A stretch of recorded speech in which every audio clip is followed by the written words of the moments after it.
Welcome back to This Week in Privacy, our weekly series where we cover the latest updates with what we're working on within the Privacy Guides community. And this week's top stories in data privacy and cybersecurity space. Privacy Guides is a nonprofit which researches and shares privacy related information and facilitates a community on our forum and matrix where people can ask questions and get advice about staying private online and preserving digital rights. Before we dive into this week's show, let's have a rundown on how the show will be laid out. We'll start by covering site updates, then we'll discuss the top stories in the data privacy and cybersecurity, and next we'll discuss some trending posts on the Privacy Guides forum. Finally, we answer viewer questions. If you have a question for us, please leave a comment in the forum thread or the YouTube chat. Now, Nate, I believe this is the first show we're having together in the month you've been here with us. Man, is it really? I think so. You might be Yeah, right. yeah, time flies, Crazy. right? But yeah, funny enough, like since we haven't actually done it before, I'm actually really excited because I've been, listening to a lot of like Nate's content with the surveillance report in the past. So I'm kind of Oh, thank you. geeking out of it right here.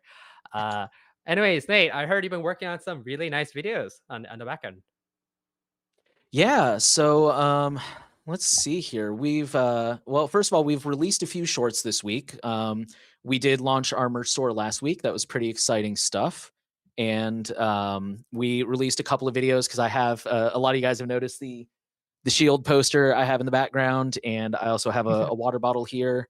And we made some shorts kind of showcasing those a little bit better. My cats make some cameos, so if you like cats, definitely check that out. There's one more short about age verification that either is coming out or may already be out. But that's something you can share around to your friends and family. And then we've got some longer form comment too.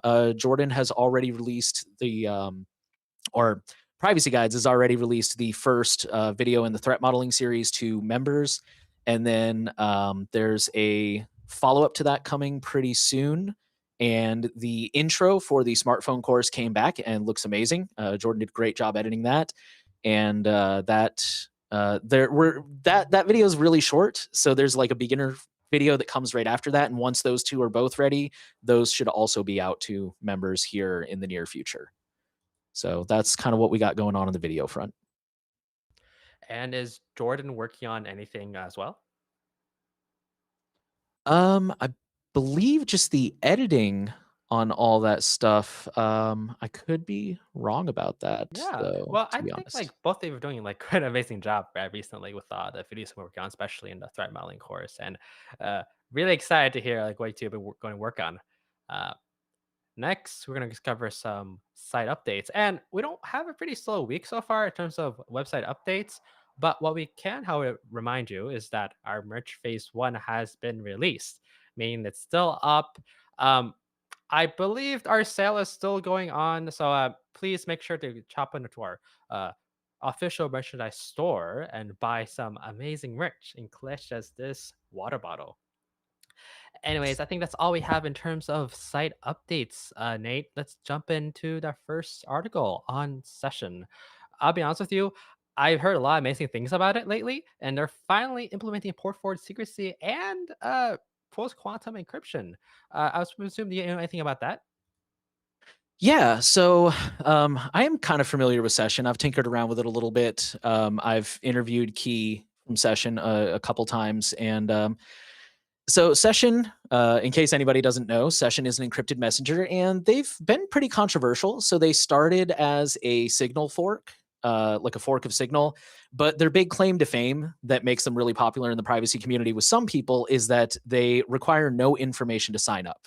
They don't like Signal needs a phone number, at least a voice over IP number. Session doesn't need anything. And it's also decentralized. It works on a kind of an onion routing model using their own I believe their own network. But there are some criticisms as well. The main thing. Well, I do want to shout out. There's a researcher named Soatok. Soatok. I'm not sure how to pronounce that. I'm sorry. I believe they've actually done some work for Privacy Guides a little bit here and there on researching some stuff, and they wrote a whole blog post, I guess is a good way to put it, but it's more than that. It's research. They dove into some of their criticisms with Session's security, which Session also wrote a blog post responding to. So I don't mean to like minimize that. It's just a lot of it is really technical and goes over my head. But the point being, Session has long had a lot of criticisms with their mainly their security has been the big issue. And one of the biggest things there is they dropped perfect forward secrecy a few years back. So again, real quick for those who don't know, perfect forward secrecy basically means that every so often, your messenger gets brand new keys. Basically, it rotates encryption keys. So the idea is if your messages get cracked, then the attacker will only have access to a certain window of messages. They won't be able to get everything. And so without perfect forward secrecy, they can get everything if they manage to crack the messages. And Session argued that this really isn't a big deal, that it doesn't really fit into their threat model. There's blog posts they wrote about that, but it rightfully so. I think a lot of people have argued, and also real quick, the main reason they cited for dropping it was that it was causing a lot of stability issues with the way they're decentralized and stuff. So a lot of people were still really critical of it and argued that they need to figure it out and make it work. And yeah, with this new version 2.0 of their session protocol, they have announced that they are going to be adding perfect forward secrecy back into the protocol. They've announced that they're going to be rolling out post quantum encryption. I believe they're going with the NIST recommended standards, which I think MLKEM. I think there might be another one that I'm forgetting, but pretty standard stuff. I think a lot of other people are using that one as well.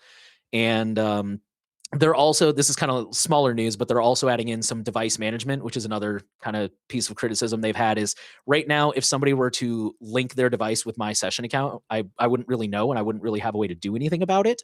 But with this new device management, I would be able to like revoke that, or at least know that my session's been compromised. My session, no pun intended. Yeah, so I mean that's kind of the facts right there. That's the meat of the story. I'm personally very excited. I am not. I've been very open about this. I don't know anything about code, so I don't know how much of a challenge it's been to implement PFS. I don't know if that's been like a huge lift and there were a lot of technical challenges. I don't know if it's something that they could have added relatively easily this whole time. Oh, sorry. There are two things I want to add real quick. Number one, I really want to clarify. I kind of worded this title poorly on the post you guys might be seeing on screen.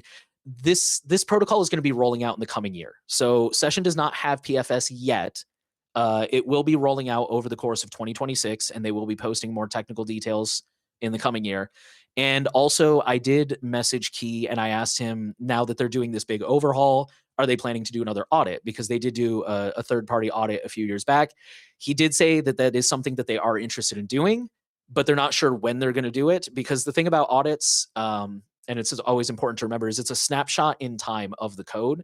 So if they do it too soon, they might end up like making some revisions. Like they might run into bugs and be like, oh, we got to change this, and then the audit won't really be valid. But if they do it too late, then it'll take too long for them to get it out. So yeah, that is something they want to do, but they don't know when they'll be able to do it yet. Mm, So yeah, yeah. really exciting stuff there. Yeah, Nate. So I actually have one question because as someone who has never used Session ever, um, mainly because it kind of like it never really like received the same attention I felt as other like more mainstream like apps, at least in the privacy space, just a Signal or even Matrix, is that since they removed perfect forward secrecy like back in 2021, right? And you have I having believe issues so. with actually like working with their decentralized architecture. Do the other, I guess, similar decentralized alternatives, like, do they have perfect forward sequencing, such as, for example, Matrix or, what is it, Simple X? Simple X, I believe, does. I'm not sure about Matrix. That is a really good question, actually. I don't. Man, that's a really good question. I did not look that up, and I don't know. Because Yeah, I know because I guess some the issue messengers is do, but I'm kind not of sure about the like, decentralized ones. yeah, because like that's the issue is kind of like obviously like there's an issue with like, implementing like PFS like into like these type of decentralized like architectures. It's a bit of a pain in the butt metaphorically to actually like have a seamless experience if like your whole model isn't as centralized. So I guess that's like something I'm really interested in. While yes, it has been a few years since they have implemented PFS, I think it's still really important, like security wise, when you're dealing with a very like dangerous like threat model. For example, like an attacker who could theoretically uh, see when like messages are posted or focus on timing attacks, for example. So like I know that Session has in the past defended this removal and saying that the other aspects of Session definitely like kind of mitigates this potential threat model. But I'm really glad to hear that they actually like are going to implement this next year though. And yeah, I think like it's definitely warrants like a second review though if like Session does end up having the audit that you mentioned. Yeah, for sure. Real quick, in answer to your question, this is a very cursory search, so I could be wrong, but from what I can tell, Matrix and SimpleX do both have PFS. So, um, yeah, that's interesting because I know especially SimpleX has, I think, I could be wrong, but I think they have an architecture that's more similar to Session compared to something like Matrix. So yeah, again, I'm not sure what the obstacles were, but yeah, I Mm, agree. I'm really hoping that this will I don't know what the word I'm looking for is. I'm hoping that this will be I mean this is definitely a point in Session's favor, right? Like it's we always want more security whenever possible, and I'm hoping that this will be maybe something that can bring them forward a little bit more in terms of other messengers because I do like them. I think it's a very user friendly messenger, and it for me it's largely been stable, probably because the PFS was removed. So I hope they can pull it off and have like the have their cake and eat it too. Personally, mm. Yeah, I agree. Like it's definitely like good to know that while PFS is kind of a standard we have right now, if you don't have PFS, like, you could really like risk a lot of things happening to you. It does like kind of inhibit a lot of the user friendliness of what you would think a messenger is. If like for example, like you want to like access or see like past messages, for example, I believe on Matrix you need to like verify like your accounts and so on and so forth. It's really hard to like get notifications. uh I don't know how much of this is necessarily like specific to just Matrix as a as a protocol compared to like it's like addition of perfect forward secrecy. But I do think, however, that at the end of the day, like it is a standard for a reason, and that we should definitely still have it though, regardless. agreed. Um, but yeah, like also, I think I want to pivot this to like another question I have about Session, which is like, why would someone use Session? Would you say like, is it just another option? Like, what's the value criterion? Because I know that a lot of people in the forum really do like Session. A lot of people also don't really like it because like a PFS. I would just want to know, since you have personally met the members of the team itself, like what makes Session so appealing to a lot of people in the privacy community? Well, like I said, one thing is that it doesn't require any personal information, and I mentioned that with Signal, you can sign up with voice over IP, but voice over IP, one of my big concerns with voice over IP has always been that it's hard in some countries to get in some countries you can't get a SIM card without handing over ID, and voice over IP numbers aren't freely available in a lot of countries, especially like especially outside of America, Canada, and the UK, and now outside of Europe in general. And I think the UK is even requiring ID now for certain voice over IP providers. So it's it's hard to get that it's hard to sign up for Signal in some places in a way that really is truly detached from your identity in that sense. And then the other thing is again they're decentralized and they've got kind of that onion routing going on. So a lot of people feel that it makes them more censorship resistant or more uh it may also arguably may have better metadata protections because of the whole onion routing model that they use. To be clear, again, they don't go through Tor. They have their own network they go through, but it's the same principle as Tor where it bounces through multiple nodes. So Oh, do that's they I like think have that's their what's made it own nodes? attractive to Would you people. say? So that is actually I mentioned that they have a little bit of criticism, and that is one of the criticisms is they do have their own nodes, and some people have argued that Session is in control of most of those nodes, and therefore they're not really decentralized. Kind of the same argument that people make about Matrix, where like most people are making the or using the Matrix.org server. Um, Not really a one-to-one comparison, but a similar idea.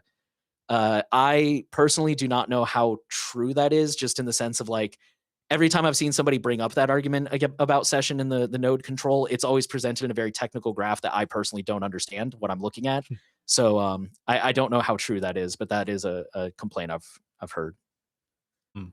I definitely also heard that like Session that does quite a lot of really good work in like resisting like either government censorship attempts or legal subpoenas. I believe we don't have an article here on this like stream, unfortunately. But I recall reading an article sent by a member of our team saying how like they basically like resisted the Australian government when they tried subpoenaing them like a few years back. So I definitely do think like at least as an organization, as a company, they're still like really dedicated to principles. I'd say so. I don't know. All I can say though is like I'm really excited to see like what the future comes for session though, and like they're making like the second version of their protocol. Yeah, I agree. Yeah, they did. They moved out of Australia because apparently the police showed up at one of their developers' doors. It wasn't with a, if I remember correctly, it wasn't with a warrant or anything. It was very informal, but it kind of spooked the session developers, and they were like, "Well, you can't just show up at our guy's door and kind of like." It's unclear. Like, were they trying to intimidate him? Were they trying to get user data? The whole thing was just really weird, and it spooked them enough that they picked up and moved all the way to Switzerland now. Actually, is where they're Oh based out of. wow. Oh, that's So like yeah. pretty impressive, I'd say. Like, and also very scary. Like, I feel like very lately, like, there's been a lot of like these challenges that a lot of these developers face, specifically when you know, governments and law enforcement try to intimidate them or try to like get some sort of information out of them. And it's really nice to see that kind of like bravery, like from these developers, to like not only protect their own safety but also ensure like the integrity of the service they're providing. Um, so yeah, I think like all in all, though, like super excited to see what's going to come in the future, though. Um, is there anything else you want to like talk about session before we move on? Maybe any last like closing statements on the app? Uh, Nothing comes to mind. Just like you said, I'm really excited to see what the future brings. This is going to be a gradual rollout because it makes sense. You wouldn't want to push this like major change to. I believe Key said they have like hundreds of thousands of users. So you don't, and some of them are using it every day as their main messenger. So you don't want to like break that for a lot of people. So um, yeah, I'm hoping it goes well. And like I said, I dream of a world where everyone is more secure, regardless of what they're using. So in that sense, I really hope that they pull this off and that everything goes well and it makes them more secure. Mm. Agreed, 100%. And despite your opinions on session right now, any improvement is great in our opinion. And it's very rare to have really good news in the privacy space, but hopefully with this like added fact, like maybe we'll consider session one day. Um, But I think this is a great time to move on to our second, more policy oriented news topic. Um, Unfortunately, it is not as exciting. Um, Unfortunately, there is a nationwide internet age verification plan sweeping across the United States, specifically in Congress. Um, Two laws are being considered within like the House of Representatives and the Senate. First one being the COSA, and a second being the the App Store Accountability Act. Um, so essentially, in according to this Verge article, um, it's actually like really concerning to see how the App Store Accountability Act and COSA have been spearheaded, but not necessarily like all at once. It started as a bunch of like individual state movements. These state laws are appearing where they implement age verification. But now we're finally seeing two federal laws being passed that may be passed that will actually impact everyone. And I feel like no one's been paying attention to this, and there needs to be a strong grassroots movement to address this beyond what we've been seeing so far. So I'm just going to quickly read the first few paragraphs here. For years, lawmakers at the state and federal levels have tried a variety of measures aimed at making kids safer on the internet, from kids' tailored design standards to age verification for individual websites. More recently, a new model has been caught on in the states, and now is gaining steam in Congress, putting the onus on app stores nationwide. The new approach to age verification orders mobile app stores to verify users' ages and then send that information to apps while users download them. The idea has been passed around for a while, but it's just this year that the first of these laws was passed in Utah, quickly followed by versions in several other states. And now on Tuesday, it appeared in Congress as part of a package of kids' safety legislation as the App Store Accountability Act, ASA, earlier introduced by Senator Mike Lee and Representative John James. This bill is set to be discussed in a hearing before a powerful House committee that's considering a large package of kids' online safety bills. It comes just as the bill has picked up an industry supporter, Pinterest, who stated in a CEO, the CEO made a statement saying, "We need to ensure our kids are safe and parents have a peace of mind from the moment the device is first turned on." By making app stores the center for age verification, the App Store Accountability Act sets a clear standard for youth online safety.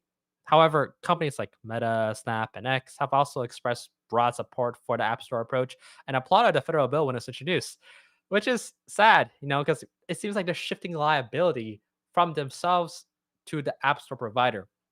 And we're definitely going to see a lot of reaction from Google and Apple to see, okay, how do we comply with this bill once if it's passed? And remember that the App Store Accountability Act is not the only one in this package.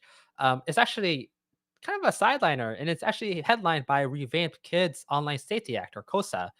But the thing is, like, it has quite a lot of bipartisan support in both red and blue states.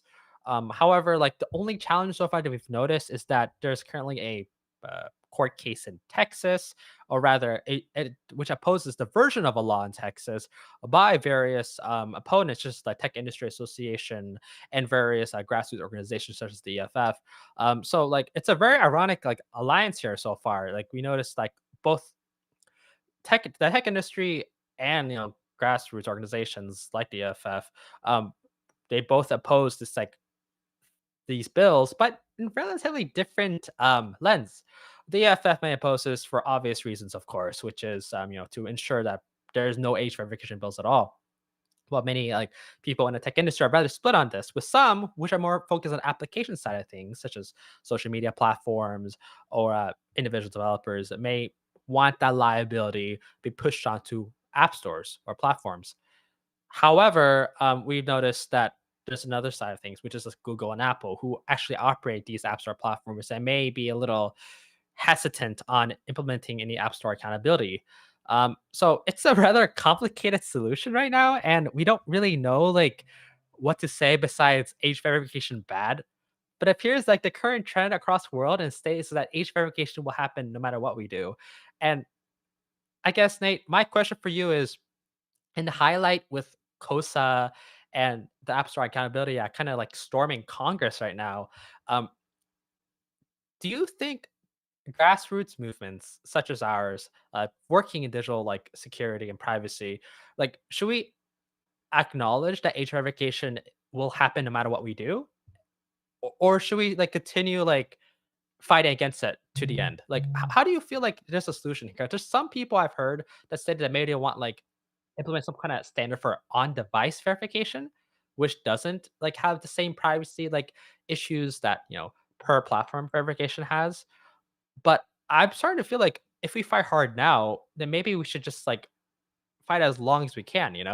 Like, is there any compromise here? I think, man, those are really good questions. I think it's really complicated because uh, there's so many different answers to this. Like, I think, for example, there are ways I would argue to do age verification in ways that are relatively private. I say relatively. If there was some kind of cryptographic way, like, oh man, where did I hear it? It actually may be in one of the articles we talked about later. The difference between identification and authentication. Identification is, and I actually, I'm going to touch on this real quick. One of the representatives said the bill, quote, simply holds big tech companies to the same standards as the local corner stores. Yes, but when I go down to the corner store and I buy some alcohol and I give them my ID, which I've been getting a lot lately, and I feel very young.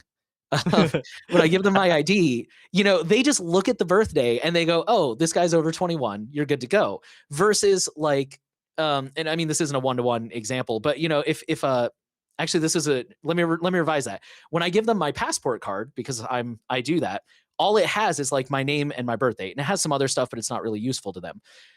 Versus when I give them my driver's license, it has like my name, my birthday, my height, my address. It's got all this more sensitive information. And so there's a difference between just giving a yes or no answer of like, yes, this person is old enough, and no, they're not. And I think that's one of the potential um, compromises here is trying to find something that just gives a simple yes or no answer. However, there are a lot of other counter arguments even to that. For example, I actually see Jordan just put here down in the chat about the social media ban in Australia that goes into effect in a few days. Ooh. In order to pull off a ban like that, you have to ID everyone. And when you go to the corner store, I mentioned like at my last place, people didn't card me so much because I guess I just looked older where I was from, or I don't know. But it's when you work at a grocery store, it usually says like if somebody looks under 30 or under 50, like they have their own policies. But like if they look over a certain age, you don't have to card them. And, when you're online, there's no way to do that, right? Like everybody has to submit ID. So it's not really age verifying minors, it's age verifying everyone because everyone has to submit ID in order to prove that they're not a minor. There's also there's also, I've heard really good arguments about like, why don't we just fix the things that are bad on the internet, which I know is really harder to do than that simple. But we already know, for example, Facebook's own studies have found that they're really bad for mental health. And so rather than saying, hey, Facebook, why don't you fix it? We think it's easier just to ask everyone to hand over ID and get hacked, which we've already seen Discord get hacked. And all those IDs got spilled because of the UK's Online Safety Act. So it's one of those things where I do want to acknowledge that there are dangers on the internet and there are bad things that, like anything in life, there are certain things that are just not age appropriate for certain ages. But this just seems like a really heavy-handed, like, politicians are looking for a really simple fix. And, this is a really simple fix for them. We'll just have everybody turn over their ID and pretend like that won't ever be bad ever. Um, but sorry, getting back to your actual question of like what do we do about that? I think this is one of those cases where several things can be real at the same time. I think we should push back. I think we should call our representatives and say, I don't want this, because that does put pressure on them to vote against this. If they know that all of their constituents don't want this and they vote for it anyways, they may not get voted in again next time into office.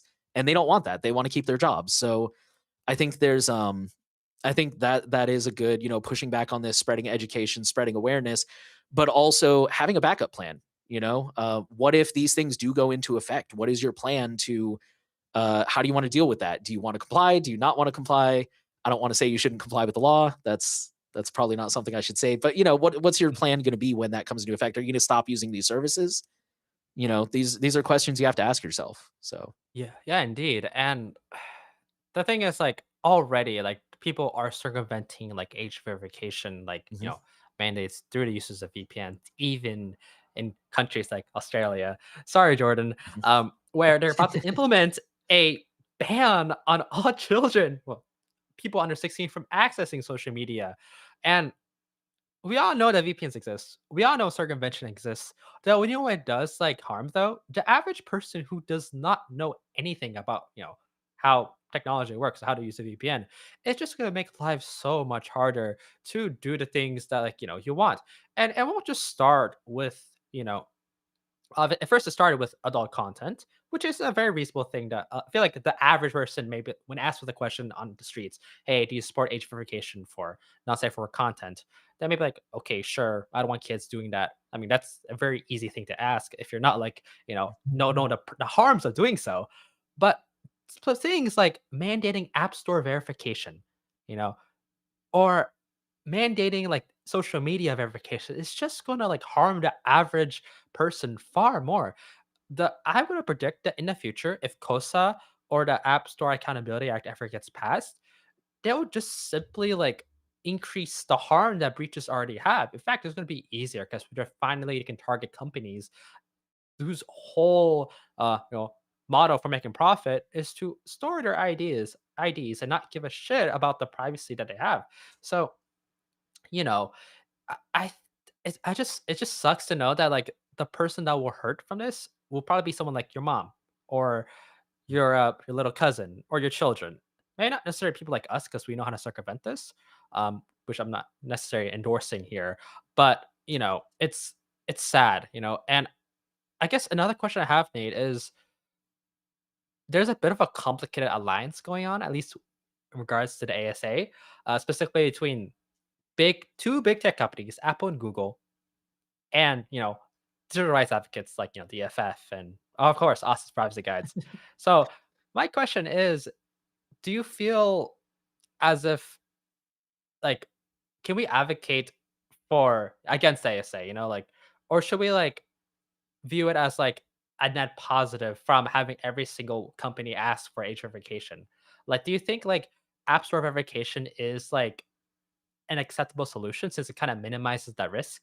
Because it kind of centralizes between like maybe like two companies, maybe rather than like multiple tens, dozens, hundreds of like companies that may have copy of your ID. Or do you feel like it's still like pretty dangerous? I okay, I will admit that I haven't read up on this enough to know why. My gut instinct says it's still bad, and I think that's probably not a hot take. But, I feel like there would be consequences that I personally am not necessarily aware of. One of the things that kind of popped into my head while you're mentioning this actually is like, so does that mean now in order to sign up for anything, I have to download the app? Which is already something I'm really annoyed about that so many companies are aggressively pushing their apps. There's actually a website that I use regularly that their website is so broken, it's almost easier just to use the app. And part of me wonders if they do that on purpose. I don't think they do, but they probably don't mind it. So yeah, like, are we gonna be forced to use apps now to sign up for anything? Jordan mentioned in the live chat, like, what does this have to, or what yeah, right there. What impact will this have on side loading? Can you side load an app now on Android, or is that going to become illegal, or effectively illegal is the term I'm looking for, because you can't age verify that app? And Apple and Google are arguing, rightfully so, that this is pretty ridiculous because, okay, you go down to the corner store and buy alcohol, you have to show ID, right? But with this app store verification, now you have to show ID to download a weather app, or download YouTube, or just, and I think it's very telling, and I could be reading into this wrong, maybe I'm not focusing on the right thing here, but I think it's very telling that everybody, what I'm reading when I read these stories is all these companies say, yes, we want age verification, but we don't want to be responsible for the inevitable data breach. And I think that's really telling that all the companies and the apps are like, no, yeah, make Apple and Google do it. That sounds great. And Apple and Google are like, no, no, no, no, no, this is bad. We shouldn't do this. So I think that alone is very telling that nobody wants this data, even on the companies. Yeah, because at the end of the day, a data breach will happen and liability will be on the company itself, and they'll probably be sued almost every time that happens, which is I don't feel like any company wants per se. Um, but yeah, I think what you said about sideloading, both you and Jordan in the chat, um, is that I believe we covered this story like a few months ago, actually, when like this bill was just recently introduced in Congress. And one of the concerns that people had that it may potentially like ban GitHub because technically, yeah, it's not an app store, but you can use like a service like Obtainium to download an APK from the official GitHub repo, right? Um, and there was a lot of concerns, at least back then, that it will essentially like ban downloading the APK directly from a centralized source. Um, of course, like something like F-Droid, for example, I believe there was a threshold in the bill. Well, if you reach a certain number of users in your app store, you have to do age verification. I wasn't sure if that has been since been amended, but at least according to that older version of the bill, this would have rendered something like F-Droid, for example, like having to mandate age verification. And if they consider GitHub an app store, well, that'd be a little complicated, I'd say. So I Yeah. do believe that since that specific provision has some sort of like population requirement or average downloads requirement, I do think that downloading the APK from the website might be safe still. The issue, of course, now lies on you're downloading random APKs from a website and do you actually trust it or not? And at the end of the day, app stores are still the most secure way of downloading apps if you want to minimize the risk of downloading a Trojan horse. I'm not saying that it's impossible to like not find one. Google's Play Store has a long history of featuring malware on their stores, which they did remove, but still, it's still like a very common trend to this day. Mhm. Even if they're improving it. So I do like really want to emphasize that side loading is a bit of a untenable part of the average Android experience. Like I feel like a lot of people do get Android for the sake of side loading certain apps. And regardless of what you think of it, it's like a huge crush to not be able to like download apps like privately, because already like app stores are collecting information from you. You have to register an account with either Google or Apple, and removing that ability entirely would be so concerning. And that's just why like services like Obtainium and F-Trade are so important. But if, for example, if Tatum can't even use like, can't even get apps like downloads from GitHub, for example, or if F-Droid just simply has to require a verification mandate, then it would just basically de facto end sideloading beyond what's already been kind of been striking the community as well already.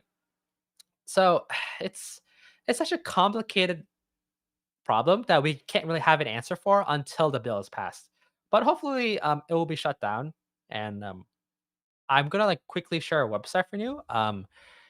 It's called stoponlineidchecks.org, and it's a website based in the United States specifically, in which you can not only add your name to a petition to stop this, but also figure out like any resources to spread the word or even participate in your own form of activism through social media or in person. There's a really amazing like video that kind of explains everything how online verification works. There's a creator toolkit, a petition, of course, and like a few like good like steps on how you can actually like improve the situation. And there's a huge coalition of folks who are working across the United States to like help like ensure that this won't happen. Um, so if you're really interested in figuring out like how you can like get involved, I recommend that you check out stoponlineidchecks.org and add your name to this petition if you're based in the US. But if you're not based in the US, um, of course, like I highly recommend looking into your own country as well. Do you have age verification laws passed already? Are they considering it? Most likely, there probably is some sort of like regulation like that's currently being considered by your local legislature. I highly recommend you get involved right now and be more politically conscious what's going on, um, or else this might be a worldwide normalized phenomenon, and that's a huge nightmare for privacy across the world. But yes, I think that's all I had to add about this story. Do you have any other like comments before we move on, Nate? I think just one thing, I don't want to harp on this too much because it is a little bit dicey, but I think one more argument against age verification that I've really been thinking about a lot lately is that it really takes away from parents on the right to decide what's best for their kid. Like if you're a very involved and very engaged parent and you decide my child is ready for social media and I'm going to in small doses, I'm going to manage that and help them with that. It kind of takes away your right to do that if they're under 16. The government has made that decision for you. And I understand that not all parents are that engaged, but I don't know. I think that's just one more angle that I've been thinking about a lot is like if I were a parent, I would not want the government having that much say on how I raise my kids. It just seems to be very disempowering. So Yeah, indeed. I I don't know. think we definitely need to figure out like good like arguments in support of this because I feel like Mhm. when you go up to a random person in the street, as I mentioned earlier, and ask them, "Hey, do you support age verification to prevent kids from accessing adult content?" Most people would just first off don't like being asked questions, and secondly, oh sure, why not? We don't want the kids doing that. But I feel like Mhm. something that could potentially be done is to figure out arguments that may appeal to the average person who may not be so technically fluent. So obviously, you don't want your ID being locked in a database and potentially being breached by hackers. That's one argument. Another argument could be, for example, like that adults, that your parental at least autonomy, be able to like show your kids like what is right, what is wrong, how to do things. That's another really good argument. And thirdly, I think like another thing, like, I feel like people who actually ironically are more angry about is they just simply hate pop-ups. So if you check the website, for example, stoponlineidchecks.org, you might notice, wait, there's so many pop-ups. What's going on? And you realize, oh wait, this is your future. Access to the internet will be so annoying right now. You have your ID everywhere. So if you don't care about hackers, if you don't care about be able to like teach your children what to do, have your autonomy about doing so, I guess hopefully be like convinced by the fact that you had to like, click out of so many pop-ups in the future. And you also have an idea to do even basic services. So hopefully you're convinced right now, but chances are if you're watching the stream, you're already convinced that gentrification is a bad idea. Um, I think like we all can agree that there's still a lot of work to be done to like kind of like assert this argument forward a bit. But then again, I do trust the people who are working against this, and who are working in these grassroots movements, and we wish them the best of luck. And hopefully destroying and shutting down these two bills. Um, but yeah, Nate, like, what is our next story about anyway? Yeah. So our next story is an exciting announcement from Proton. Proton has launched Sheets. And so Proton, I think most of our listeners know who Proton is, but in case you don't, they're an encrypted, I would say an encrypted email provider, but they're kind of expanding and becoming an encrypted everything provider. They've got VPN, email, password manager, calendar, drive. And that's really what this is in reference to is they've got their own cloud storage, Proton Drive, and lately they've been really rolling out more kind of like Google Drive competition stuff. So uh, I think maybe last year, year before. It's been a while, but for example, their documents, Proton Docs. Originally, it was just a basic cloud storage, Proton Drive. You could upload stuff and keep stuff there. Well, now Proton Docs, you could actually like edit in the browser, and you could share it with other people and collaborate and edit. And same thing now with Proton Sheets that just came out. I believe this was yesterday. Is now there is this actual like you can use it in Drive directly in the browser. You should be able to share it with other users. It's end-to-end encrypted. Um, yeah, I mean, pretty straightforward story. They say that anyone with a Proton Drive account can use Proton Sheets for free, and I do believe Proton Drive is free.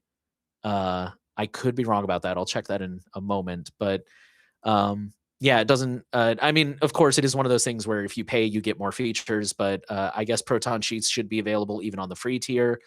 Um, I do see some notes here on our note sheet that some of our users on Mhm. the forum have tried it out already, and they say that on mobile there are still some issues because it's not really optimized for a small screen size. So that is something to be aware of. Um, they are hoping to roll this out to all users by 2026, and yeah, it's I definitely agree with this sentiment here. Somebody said, "We're glad to see this feature in Proton Drive, but we wish that they would focus on improving their current products." Which, um, I don't know. I mean, I guess you could see this as an extension of their current products with Proton Drive, but I do agree that Proton is, I think, still has a long way to go to really fully compete with like iCloud or Google Drive or any of that kind of stuff. And it would be nice to see a lot more feature parity across apps. They've notoriously been uh, for example, the calendar on Android may not have all the same features as the calendar on iOS or vice versa. So, yeah, Jordan just wrote in the live stream chat, Linux Proton Drive client this decade, perhaps. So, yeah, Linux, I can confirm that one actually. Proton VPN on Linux is a vastly inferior experience to like Proton VPN on any other operating system. So, it would be nice to see them put a little bit more love into some of the more heavily demanded things, like again, some of their Linux support. But this is really cool, I guess. Yeah. Yeah, it's Well, like complicated because like I personally do believe that a spreadsheets feature is actually a really good thing. I do feel like the only issue that I've noticed, like with the whole ecosystem, is I feel like they're kind of like dispersed around so many things, right? Like for example, mhm. spreadsheets are obviously very important. We don't There's not really a reliable spreadsheets alternative, unless of course like you're on Linux and you use something called LibreOffice's version of it or only Office's version of it, which by extension is just by Cryptad, of course. But in terms of things that are available across all three major operating systems, there isn't really like a reliable alternative that is, of course, focused on an online ecosystem like Microsoft, like Excel or Google Sheets, and they've been quite established. So I'm actually really glad to see like you know Proton Sheets being implemented because it's such a basic core functionality of any of this document ecosystem. I would say, um, but I feel like most of the criticism of Proton has been the fact that like they kind of focus on other things which aren't as important. Like for example, Proton Meet or their wallet, which has I personally don't really see a reason like why, for example, they may focus on that. Even it's really important. For I'm not denying that. I'm just saying that just current products like offerings could use a lot of improvement still. And I think there's definitely a balance so far and kind of like prioritizing, okay, should we have a cryptocurrency wallet or should we have a spreadsheet feature? And maybe just like improve things more over than kind of adding new features, I would say. Um, but I still like am really happy for Proton Sheets. I will definitely be using it quite a lot, for sure. Um, I just one thing I do want to add though, Nate, like I believe like that user access Proton Sheets through the desktop, I believe. I don't think there's an app that released yet. So I think I don't think like editing like any sort of spreadsheet on like a web app or on the website on your browser, it's pretty annoying on mobile. So I am not surprised to do say that. Even from my personal experience using like you know Google Sheets or Microsoft Excel on my phone, it's still very annoying to like work around with even with an official app. So I don't think this is necessarily a huge deal breaker. Unless of course like you're a very busy person who's always to move and for some reason you only have your phone on. But I think the actual like app itself, at least from what I saw in the forum, works perfect.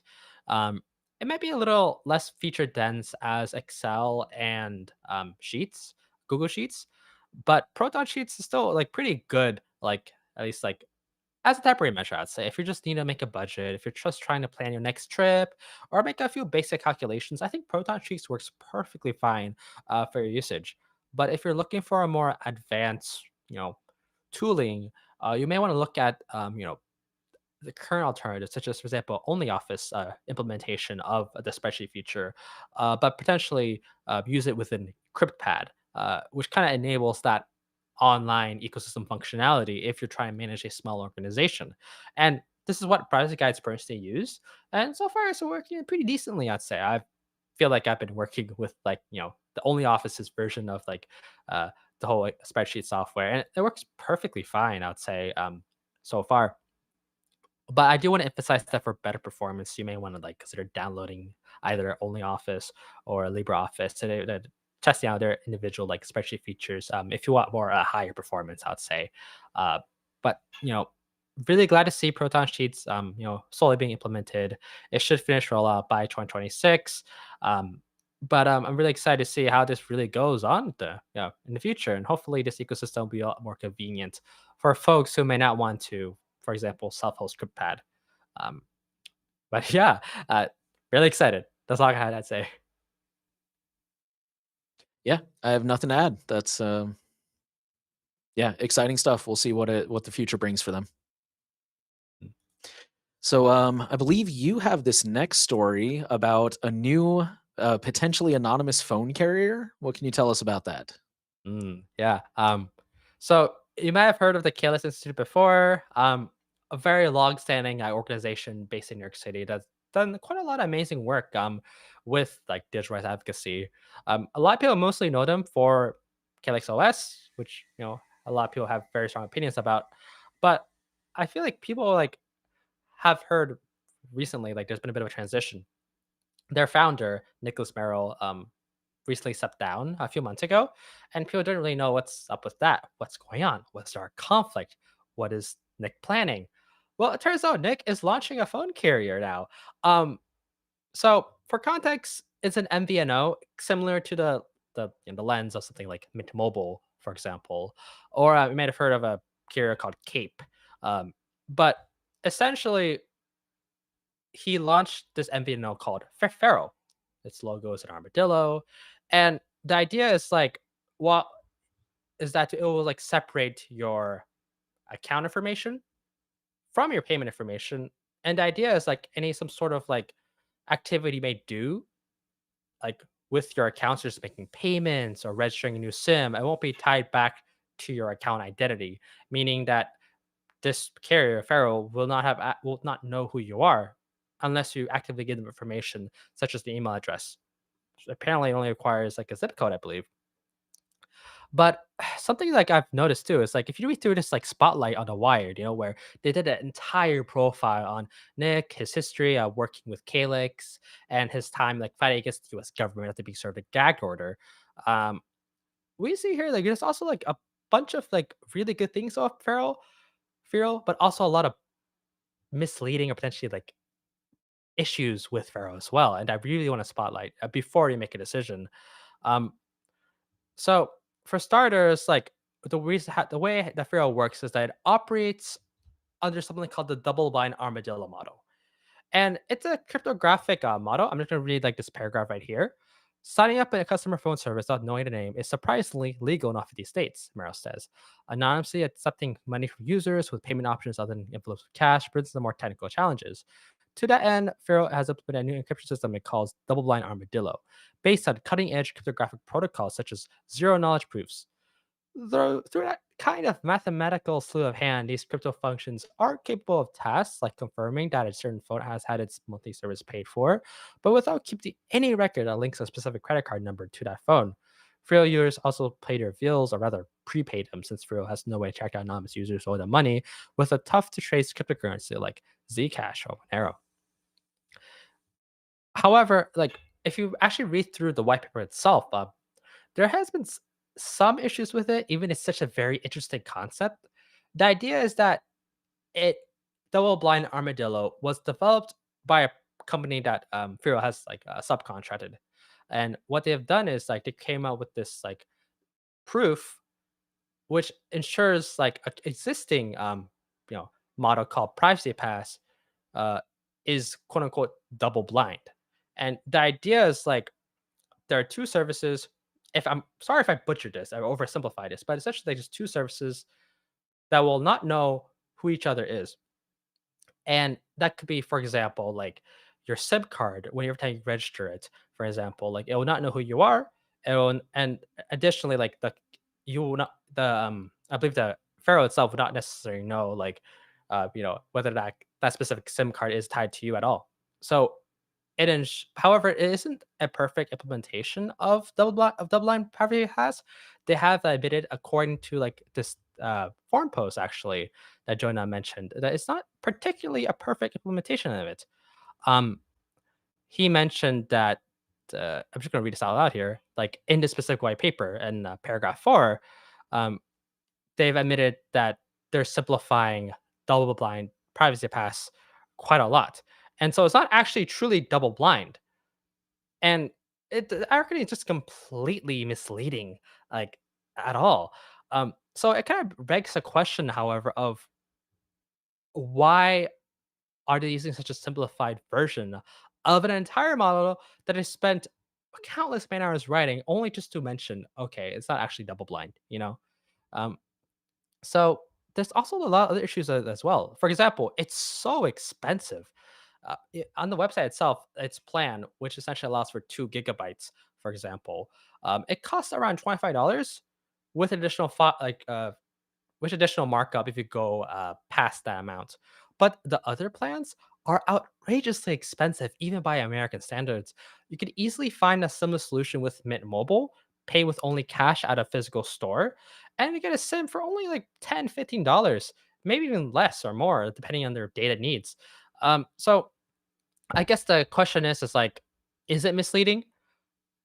I'll say yes, because it assumes that a primary threat model for someone who may want to like purchase a burner phone is that they want to have their cellular carrier like not know who they are.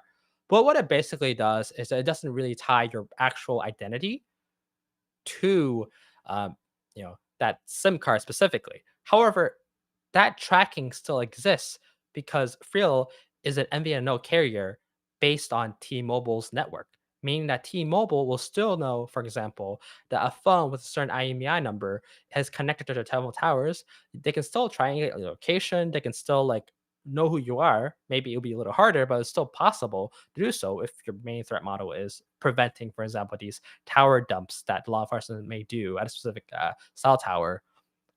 What it basically does is allows for a more anonymous method of payment to acquire a SIM card, which is still very important. It's still very easy. The issue, of course, is that you can already do that for so much cheaper if you go to a physical store and pay in cash. Um, so what Frill basically is offers a more easier way. If, for example, you want to use cryptocurrency, um, and you do like the reputation that something like a company like Frill may have with their founder, Nick, being so involved with the privacy space for so long. There are other alternatives, which I don't really remember on top of my head, that do allow for cryptocurrency transactions and do promise some sort of similar like privacy protections. Uh, but at the end of the day, though, it doesn't really solve a lot of the problems that a lot of people face, which is the cell phone tower itself. Cellular tracking is still very common here.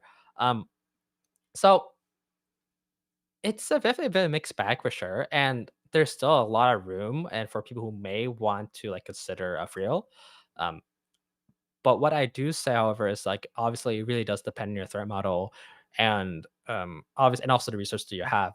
Faro is not the only option you have to obtain like a SIM card anonymously. For example, if you use it with with Signal, um, but of course it's not perfect. So you should not rely on these like wireless carriers that advertise this as your sole means of protection. I think recognizing how like cell phone tower tracking works is very important. And just simply like learning about it yourself and figure out, okay, maybe this isn't the best time to use like mobile data, for example, is probably a potential solution here for you. But yeah, like Nate, I'm actually very curious of your thoughts on this. Do you feel like there's like any other like potential niches that Frio could potentially like, have, for example, even if they're slightly misleading or rather quite misleading about their capabilities? Yeah. So I mean, I've talked about this with several people over the last day since it was announced. Um, and it's really unfortunate because I do want to say I agree with you full stop. Like it's pretty misleading marketing for sure. And the only issue it seems to address is the issue of getting a SIM card without handing over your ID, which like you said, is already really possible. Like especially if you live in a large metro area, you can walk into a Best Buy here in the U.S. and you could get a Mint Mobile card in cash. I think they have them at grocery stores too. Some of them they have them in the gift card section or at checkout. So I honestly I think the real thing that I think it's pronounced freely. I could be wrong, but Oh, freely. Oh, um, I apologize. Yeah. yeah, it's all good. But yeah, the only thing Freely really seems to be offering to me is convenience. You know, they talk about in the Wired article that you were originally quoting, they mentioned that they have like a Tor website, and that once they mail the card to you, they like delete the record of your address and stuff. And so I mean, it's basically like you can order a SIM card as conveniently as you could from anyone else, but you know, there, like you were saying, there's plenty of other ways to do this. I would argue relatively easily for most people. Um, and yeah, I agree. It really doesn't solve like I mean, I think my personal opinion, I think one of the biggest because there's kind of two ways to look at the threat, right? There's I think the main threat for most people, or maybe not main threat, I think one of the more visible threats for most people is that most people when they buy a phone, they finance it. So, you know, they go down to the store and they say, "Oh, I'm getting a 2-year contract and they're giving me a free iPhone Pro," which it's not free. They're just adding the cost into your contract. And, you know, in order to do that, they have to like run a credit check, right? So now they've got your social, they've got your date of birth, they've got your full real name to make sure that you're, you know, quote unquote trustworthy credit to pay for that phone over the next 2 years or whatever. And for a lot of people, that's how their name first gets attached to their phone. So Freely doesn't solve that. And then on top of it, like you were saying, the real issue here is the cell towers. You know, the cell towers ping your location all the time, and Freely doesn't do any kind of a IMEI or IMSI randomization or spoofing or anything. I think there was a service that did that, but I'm told they might have gone out of business. So don't quote me on that. But that's a completely separate service that Freely isn't tackling. And that's also not even how, to my understanding, that's not even how most places get your data. Like most third party services will get your data from the apps. And like, you know, if they have a location SDK built in or advertising or, you know, so it's not really solving any of these issues, unfortunately. And I hate to say that because I am kind of a fan of Nick, I'll be honest about that, but this just doesn't it's you know, Jonah made a really good point in the privacy guide forum when he was taking a closer look at the privacy policy and everything. He basically asked, you know, what else could Nick have done with this time and money? And I mean, I don't mean to attack the guy too much. I feel bad doing that, but I think that's a really good question. Like this is, I think it's cool that he's making these you know, anonymous SIM cards more accessible, but I don't think the barrier to entry was ever high enough to really warrant that kind of um to just really warrant that in the first place. I don't know if it was necessarily needed, especially in the face of so many other privacy challenges. I don't think it was really needed for him to go out and solve this particular issue. So um yeah, I mean I don't think it's necessarily For us, for the people who read the privacy policy and are really digging into this stuff and watching this podcast, I think if you wanted to go by this, I don't think it's like going to hurt your privacy or anything. But I don't think it's really going to do you any big favors any more than most viewers are already doing. And I think, again, as much as I hate to say it, I think it might actually be doing more harm than good by lulling people into a false sense of security with that marketing. So I really hope they'll fix that marketing and either bring the marketing more into alignment with reality or take more steps to fix things on the back end with some more defenses against the cell network itself. But yeah. Yeah, I agree 100%. Do think one potential use case that I could have, be it a very expensive use case, is, for example, if you're not planning to use this SIM card as your daily driver. Maybe you're trying to operate a tip line, for example, and you're a small nonprofit and you only just need a phone number. And ideally, what you could do is you could use it to obtain a phone number in which they'll mail to you like the SIM card, like anonymously, supposedly. Um, Mhm. and on paper, that means you potentially may have a way to build your tip line, be it on Signal or another service, on a certain phone, and ensure that it actually does remain anonymous as a true burner phone. But the issue, of course, comes that there are already so many alternatives to acquire something anonymously or somewhat more privacy like safe, just getting a voice over IP service or somebody simple going to a store and buying a mint mobile card. Um, I guess what I'm concerned about is like the marketing is like Nick does not want this to be a burner phone service. He really want to stresses that it's not a burner phone service. Like in the first paragraph, of the Wired like spotlight, right? But it basically is one, you know, since it doesn't actually offer any protections against like cell phone tower triangulation. Um, and maybe at best, it's a slight barrier that a very accomplished attacker may want to like, uh, address before actually identifying you. But your IMEI is still being like, sent and easily viewable. So I actually like definitely do want to stress that like, it's like very confusing marketing.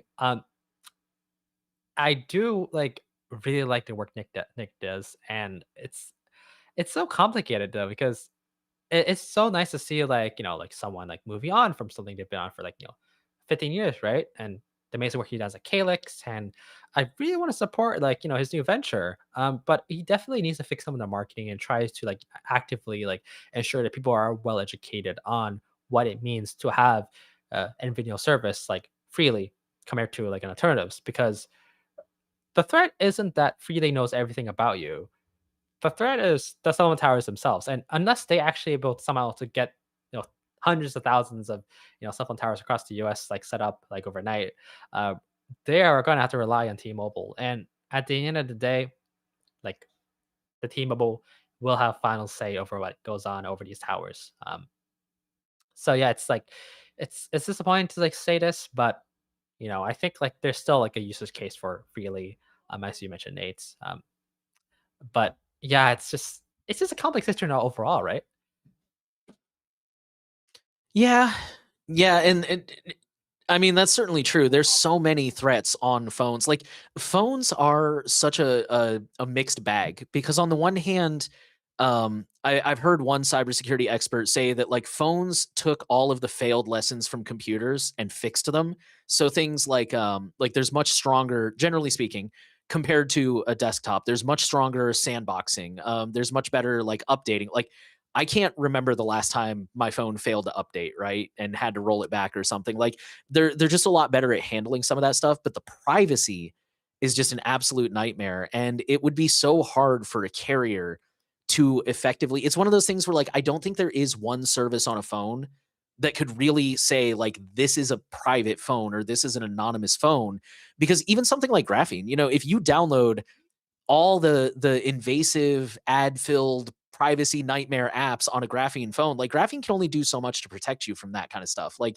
you still have to use the phone in the way it was intended, in the case of graphene, to like really get that privacy out of it. So it's like I don't think there's a carrier that could really defend you from, again, if you download all those apps that have the third party SDKs that are tracking your location or have like all the advertising and the real time bidding. Like that's a really tall order. So um Yeah, I don't know. It's a hard thing to defend against for sure, but I agree with you. It's the marketing is probably my biggest complaint there, and I mean that's been really the big complaint with a lot of VPNs, right? Is a lot of them, especially the ones that are more well known. It's not even so much that they don't they don't work well or they aren't good VPNs. It's that they make all these ridiculous claims about like you'll be anonymous online and you'll be, it'll improve your cybersecurity, make you hacker proof. And it's like, yeah, if you squint and tilt your head a certain way, like sure, I could see that, but the reality is more complicated than what they're delivering. And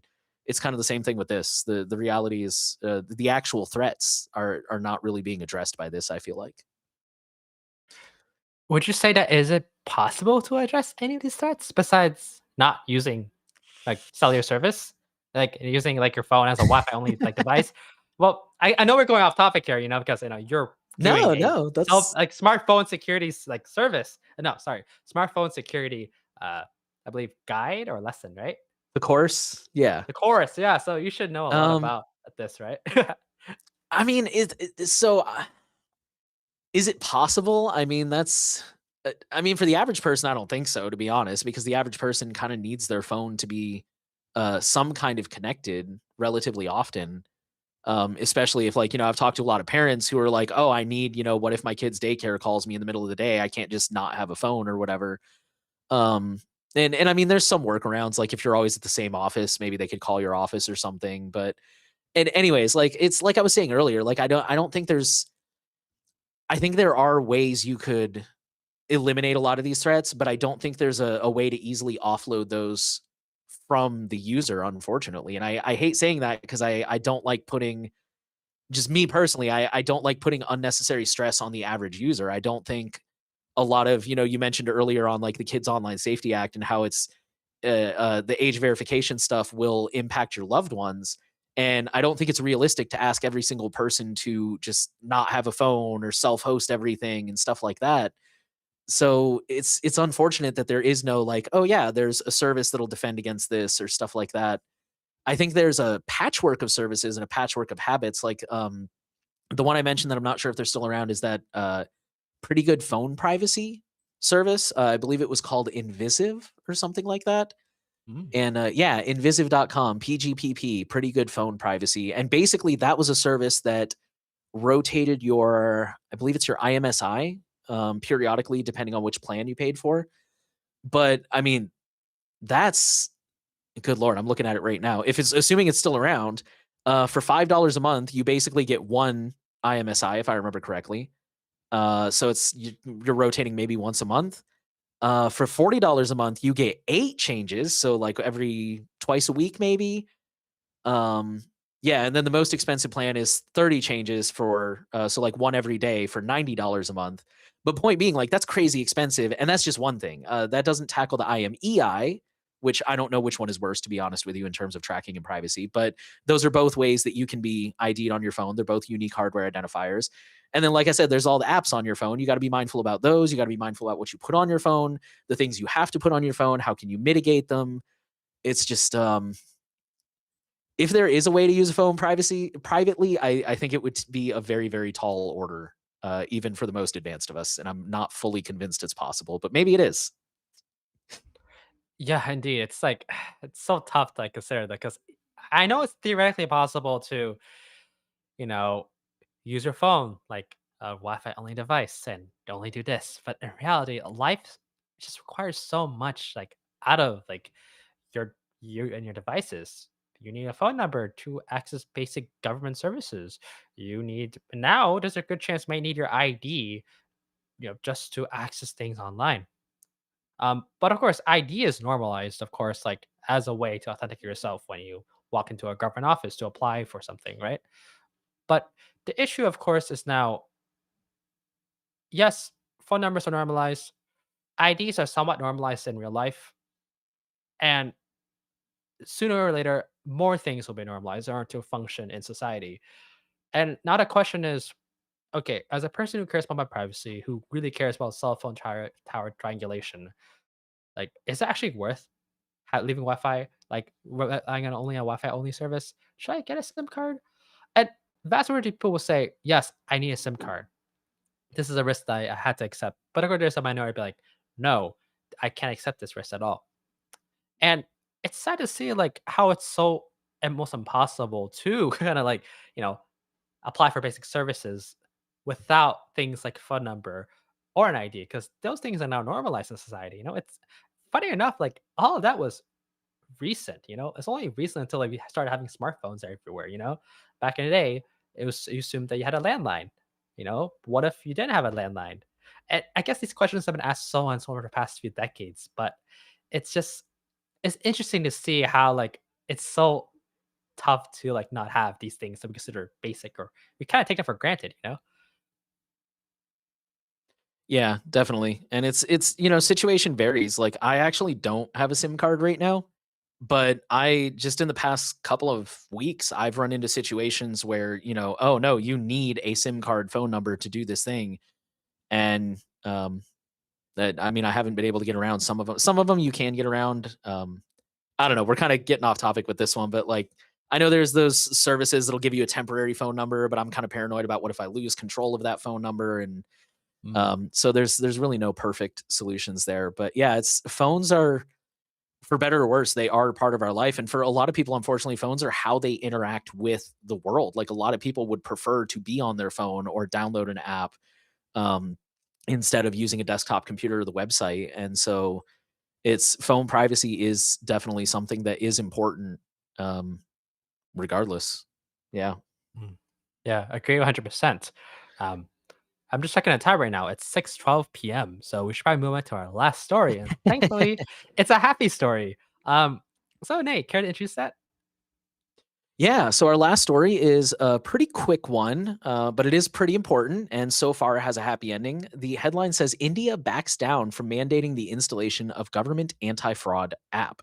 So India has an app that I'm not even going to try to pronounce, and I apologize, but it's like a government app that they say is for anti theft and cybersecurity protection. And that was a quote from the article there. And right now, it's a voluntary app. You can download it if you want. And they wanted to force smartphone makers to include the app on every phone in India. And from what I understand, this was not just like going forward. This was like even now, you have to push this out to people who are already bought their phone. And they didn't want users to be able to uninstall it or disable it. And apparently, if you looked at this phone or if you looked at this app, um, there was like the list of permissions it wants is pretty much everything. Like you'd be hard pressed to think of a permission it didn't have. It wanted access to messages and photos and just everything on the phone. So understandably, there was a lot of backlash. Apple, notably, was one of the big companies who stood up and said, "We don't want to do this." They stated that they were concerned about the legality of it, among other things, like can the government even mandate this kind of thing? But obviously, a lot of users were also not big fans of this. And critics argued that it would give the government too much visibility into people's phones, which I mean, I agree. So, um, yeah, the government was kind of forced to walk this thing back. And on the arguably plus side, as a result of this story, I guess, I mean, this doesn't really surprise me because we see this in America too. I guess a lot of people in India didn't even know about this app or maybe hadn't gotten around to downloading it because they did see a spike in downloads. So I guess maybe a bunch of people were like, oh, I didn't even know this was a thing. Let me go download it. Um, I say that's arguably a good thing because, again, the app is designed to help people with if their phone gets stolen or to help keep their phone safe, which I guess is a big problem in India. And I know Apple and Google have both rolled out anti-theft protections recently, and Google, I don't know if Apple has, but Google especially has been rolling out a lot of like AI scam protection features, which you can argue that those are not well implemented or not very privacy respecting or just AI bad in general, and I accept that. But the point is, like, I wonder how much a third party government app was really needed for this in the first place. Is kind of where I'm going with that. But yeah, anyways, ultimately the government was forced to kind of walk this back and say, never mind, we're not going to enforce this. And I guess my main concern, not to be a downer, but my main concern is I feel like we see this kind of stuff tend to come back. Like maybe in like 2 or 3 years, they'll be like, hey, but also you should start including this on your phones or something. And usually it does come back in a slightly reduced way, but it's usually not really reduced enough. in the opinion of most privacy experts. So um, yeah, I think that's kind of the meat of the story on that one. Did I miss anything, or did you have any thoughts on that? I have one more addition, and is that this app is actually pretty scary in a lot of ways. Of course, like its main feature that people really like is that it has the ability to essentially like lock down your phone and like call for help if a certain like phone is has this IMEI reported to the government. And what can they do is they can not only like remotely shut it off, but can also like try and track it down and see where it is. The issue is that giving the government the power to remotely shut off like your device or break it is actually very scary. Of course, like I it's just I don't think this service has been implemented before by the major tech companies or major OEM manufacturers. I believe that this app must have some pretty invasive permissions for it to happen, and so I'm really glad that this app isn't being required to install it. Of course, if you do believe that this feature is very useful for you, you're always welcome to voluntarily install it, of course. But I advise you if you do not want to normalize, the government like be able to remotely shut down your phone and brick it, uh, maybe you should think twice about doing so voluntarily. And the fact that it was about to do so be a requirement was even more scary as it is, But yeah, given what we know about governments and states, they tend to like use what would be, very innocent things like cybercrime prevention or cybersecurity measures, but in reality, exploit it and use it to target individuals such as human rights activists, journalists, so on and so forth. Um, so I think like this is a huge victory for Indian digital rights activists, and I'm definitely really glad to see like a more happier story to like round out this live stream. Yeah. Not to end on a bad note or anything, and I definitely don't want to drag this out too long, but I'm glad you said that about even if this is meant for well-meaning things, it really opens a lot of slippery slopes, and that's one of the things to really keep in mind with things like the age verification stuff we talked about earlier. Is a lot of the time, not to sound too conspiratorial, but I feel like they put a positive spin on this stuff because they wanna make you look bad for arguing against it. Like, "Oh, this is to protect the children." Like, "Don't you care about the children? Don't you wanna protect the children?" And maybe they do genuinely mean that. Like, maybe they do wanna protect the children, but it really opens the door for potential abuse, and even if not by the government, by individuals. There's so many stories out there about individuals who worked at a company that went rogue and stole company secrets and sold them. Or there's a really famous story about a Yahoo sysadmin who was looking in inboxes looking for NSFW photos. So I mean, when you allow this kind of when you allow someone to put up that kind of control in the first place, it's just makes it that much more possible for the abuse to happen. And so, yeah, it's really good that India was able to push this back and at least have a little bit more choice over their phones right now. So hopefully it'll Agree. stay that Agree. way. Agree 100%. But yeah, hopefully it doesn't come back to chat control. I feel like so many of these horrible initiatives come back every year, and I hope Some of like these just won't die. it won't die. Who knows? Maybe like like Indians now, like they'll only see this app come back maybe in 5 years. If they get lucky. But yeah, always been on the lookout. For example, I think we have a viewer in the chat who's coming from India. Wow, that's isn't that pretty late right now? Oh wow, I'm impressed. But anyways, please make sure to like check the news. Be on the lookout for any potential like tech policy like updates. For example, if your government does decide to reimplement the this app and try and mandate it again, and make sure there's a lot of really amazing organizations such as the Internet Freedom Foundation, which is based in New Delhi, that could help you find the resources you need to protect yourself from this supposed order. So definitely keep that in mind, though. And thank you so much for coming all the way, from India. It must be so late for you right now. Um, but yeah, I think like speaking of like since this is our last story, I would love to like highlight one form update.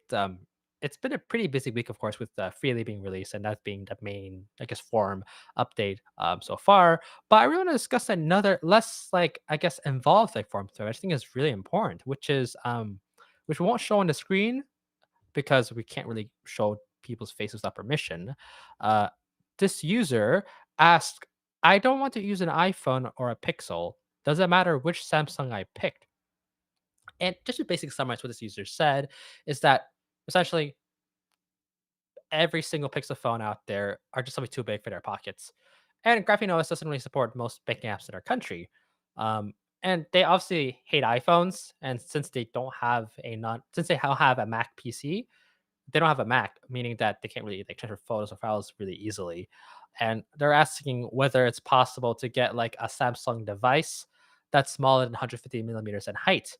And it's still beneficial in terms of privacy and security. And the threat model, of course, isn't too high, so they could potentially like afford to like buy Samsung. Um, and of course, like the sad thing is that based on the conversation in the forum is that I feel like small phones don't exist anymore, right? So like ever since like the Pixel, like I believe 4A or 5A, I believe there's simply no smaller phones anymore.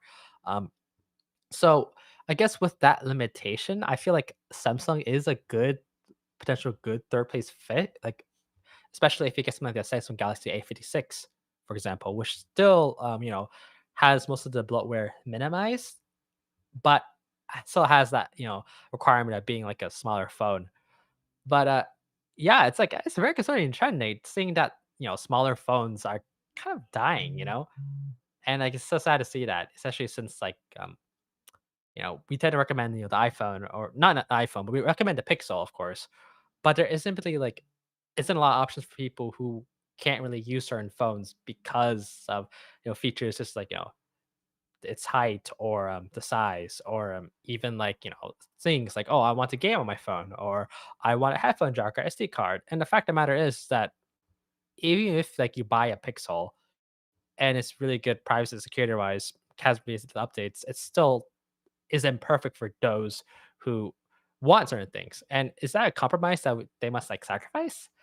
Personally, I don't think so, but it's still like very concerning though, like to know that some people do have to compromise a lot of things they want on their phone just to achieve, you know, basic security and privacy for their device. Yeah, it's I mean, full disclosure, I commented on this thread and I am a notorious Samsung hater and I have been for a while. I feel like Samsung has had a significant number of security issues over the years and I feel like this is just my personal opinion for the record. I feel like they have demonstrated that they really just don't prioritize security at all, which is really unfortunate because I know they've got like the largest smartphone market or smartphone market share. I think other than Apple, they might be more than Apple. I could be wrong about that, but definitely for Android, like statistically, that most people would have a Samsung. And I've heard from people who own Samsungs, I've heard that they've got really good features and like they've got really cool stuff. But yeah, kind of going back to what you're saying, yeah, there's unfortunately small smartphones are definitely a thing of the past. I've uh, I've heard a lot of complaints about that over the years from a lot of people. But I don't know. I mean, I would be hard pressed to pick another brand. I think I don't know. Yeah, I don't really have a good answer. Like if iPhone and Pixel are just not working for them, I don't know. It feels really like privileged to say like, well, do you need to be able to fit the phone in your pocket? But it's I mean, I wouldn't want to carry I admire that a lot of women carry around purses. That would drive me crazy to be honest. But um yeah, I don't I think in that case you kind of would I would argue to focus on things like harm reduction. So in the sense of like the what is it, the Android debug bridge, ADB, and you can like debloat it.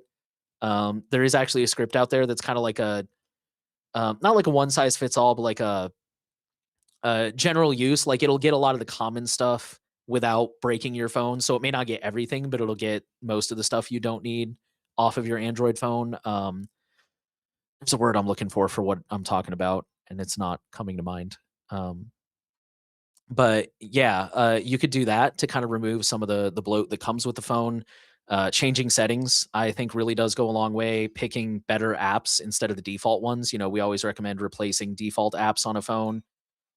stuff like that. So yeah, I mean, and there's also a lot of countries where like iPhones and Pixels just aren't available, and you kind of have to make do with the best device that is available to you. So yeah, it's a it's a difficult it's a difficult choice to make. Yeah, knowing that harm reduction is kinda like the best option for Samsung, even though, like, it's so funny because I heard that, Samsung for a time was one of only 2, like, OEMs that are officially endorsed by the Department of Defense for their security practices, which I'm like, "What?" I mean, okay, I get it, they have Knox, whatever. Like, yeah, they had to rename you have a TPM, what okay, sure, whatever, security chip, whatever. But it's like, enterprises are usually like, they're usually recommended by the DoD to have what used to be 2, now 3 phones, with the Google being added as one of the other OEMs quite recently, ironically enough. Um, it's like Hmm. either iPhone, Samsung, or Google, right? Those are the 3 most secure phones out there. But there's such a huge gap with Samsung, though, despite the fact they've been endorsed way earlier by the DoD than Google, which I was like, okay, what is going on here? Is there something that we don't know about? You know? But I do say though, getting a Samsung is way better than getting a Xiaomi or an Oppo phone or OnePlus because all the issues that Samsung phone has, like, it's far worse than the amount of bloatware you get on these devices. And Yeah. keep in mind, like, Samsung is the largest OEM on the planet, so far larger than Apple and Google will ever be. So they definitely do have the resources to, even if they're a little slow sometimes, update your phone for the full 7 years that they claim to support your phone. So it's it's not perfect. There is definitely a huge gap between them and Google and Apple, but Mhm. Samsung devices, if you get like the correct model with not a lot of bloatware on it, then there's a really good chance they'll still be supported for quite a few years, and it may fit your pockets, hopefully. Uh, but yeah, it's not a perfect solution out here. But then again, there's nothing wrong with picking a device that's right for you that you want to use, even if it does compromise with quite a few things. But yeah, I think that's all the things I've noticed on this forum thread, though. Do you think we have some questions like either on uh I say on the official like live stream forum thread or any questions on the YouTube chat? Yeah, so we got quite a few. Let's see here. Checking our thread over on discuss.privacyguides.net for today's episode. Um, let's start with privacy. Let me make sure I'm not missing any. Okay, we do have a comment from JG, who is one of our members, who says, quick comment, loving the intro and outro animation and music, adds a nice flair to the podcast. And Kevin sounds a lot better with the nicer audio setup. So good job there. Thanks. um, and then yeah, so it looks like we just had a one person asking a few different questions. Or no, there was a second, but we'll start with this one. Coming from privacy is consent. 3 month session over time seem to have buckled to pressure from privacy communities to improve the security of their content, end-to-end encryption. And then they say, is there any kind of sustained pressure by the privacy community we can put on the messaging apps that are more widely used? Thinking about things like Telegram, Line, WeChat, Viber, Facebook Messenger, Snapchat, Discord, etc. Um, yeah, so actually, Facebook Messenger, I believe, does now have end-to-end encryption. I'm not sure if that's across the board or only on mobile. Discord, and my cat has just hopped up onto my desk. Um, Discord has actually end-to-end encrypted calls, I believe, but I don't believe messages yet. I'm not really sure what prompted them to do that. And I think I don't know. It feels to me almost like companies are starting to realize, like I said earlier, with the App Store age verification stuff, like companies are starting to realize that, oh, there is actually a risk to collecting all of this data. But I don't know. They seem to be realizing that in tiny little doses. Like I'm not seeing this massive industry wide move to collect less data or to use more encryption. It's just kind of little bits here and there. So I'm not sure what to make of it. But I mean, I think in terms of sustained pressure by the privacy community, I mean, that's really all you can do is try to educate people and get them to care, which I think is a large part of what Privacy Guides does. You know, on our website, we have In addition to the recommendations, we also have a whole knowledge base about some of these different topics and how they work and what they are and why they matter. And we also have the blog posts, the long form posts, and just trying to educate people on this matters. And I think when there is enough pressure, not just from the privacy community, but in general, I think hopefully those apps will respond to that kind of pressure and start implementing those things. But that would be the best I can think of, is just to try to spread that awareness. Yeah, and I think like yeah, I feel like Nate has said this like perfectly. Like there's still a lot of ways to still like try to pressure these companies to implement end-to-end encryption, which is the bare minimum. I feel. Um, but yeah, I do remember when Facebook Messenger like received end-to-end encryption, and it's because a lot of, for context, I'm Vietnamese American, and a lot of people in Vietnam, especially my extended family, uses they used to use Viber, now to use Facebook Messenger. And when I heard the news that Facebook Messenger was end-to-end encrypted, I was like, oh, finally, finally. Um, and I think a lot of folks too, outside of the West, right? Like they use apps like Telegram, Line, um, WeChat, and funny enough, like I'm actually quite familiar with Line and Viber specifically because I've written security guides for them before during my time with the previous internship at the Freedom of the Press Foundation, and I forgot if it's ever published. It was very internal facing. It was meant to be given to like a client we had at the time, but essentially, Line is not necessarily like end-to-end encrypted by default. Last time I checked, maybe like something privacy consent, and they've recently had an update where it's end-to-end encrypted by default. So feel free to correct me. But the last time I wrote this guide essentially was that with Line, you need to send some sort of like it's kind of like Telegram where you send like a secret chat, right? And and the idea is you must actively opt into it or to be internet encrypted. So it's a bit of a it's nice to have that feature, but it's kind of like falls into the whole Telegram trap of which yes, you have a secret chats feature, but would be better if everything was like that by default. Um, but I think the standard advice that I usually give to people who need to use WhatsApp or Line or Viber is to really consider, okay, what are the attack vectors that common targeted spyware means usually use, you know? And obviously, like you can't really prevent zero-day vulnerabilities because you don't know about it by definition.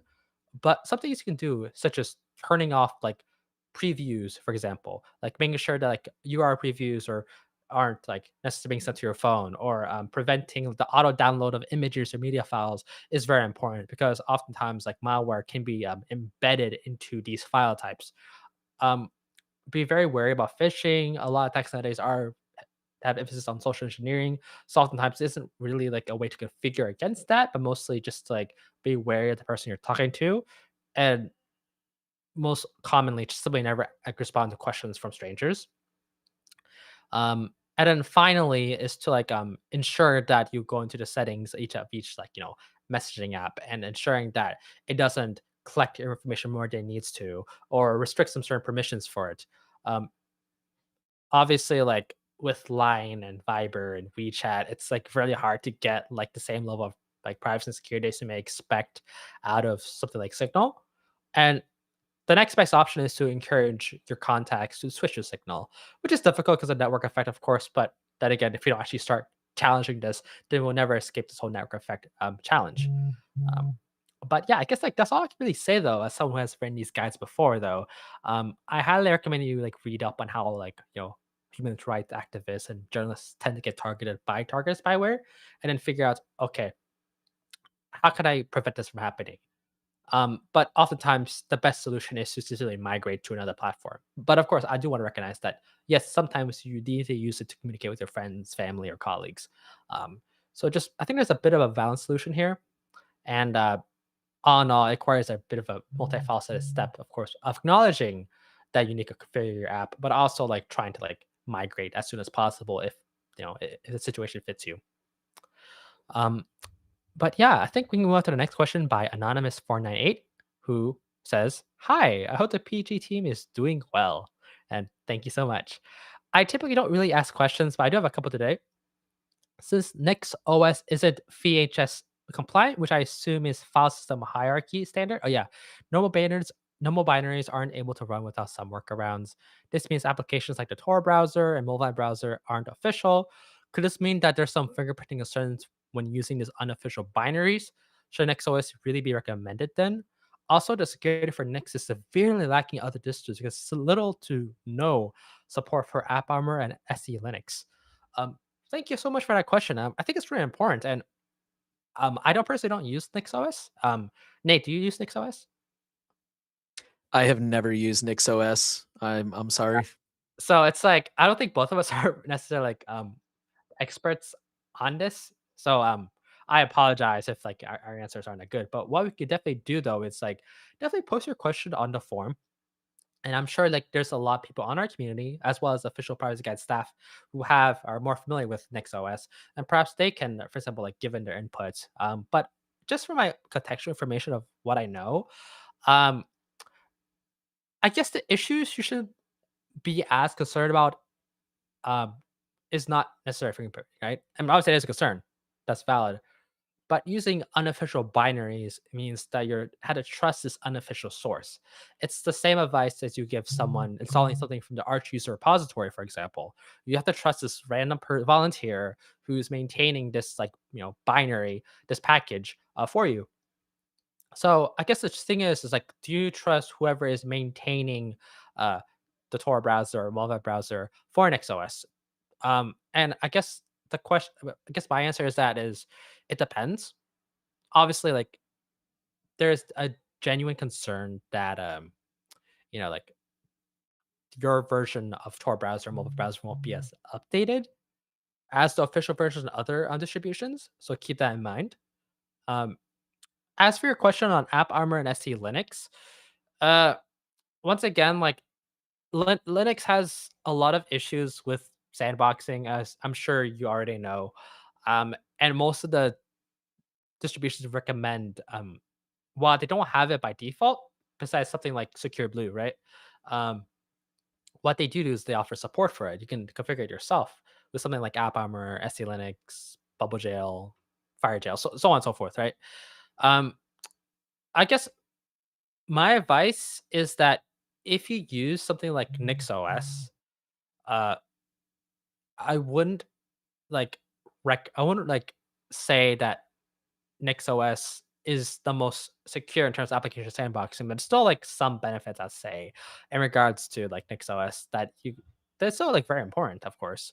Um, but since you brought that up, of course, I think like you're more than happy to like talk about this in like the main discussions like on the forum, and maybe try to get some community feedback. Because who knows, maybe we will remove NixOS because of this. I'm not saying that we will or leaning one way or the other, but I think it's a really good conversation to have that I don't think like Nate and I could potentially like really go into detail, unfortunately, because we never use Nix ourselves or are familiar with it.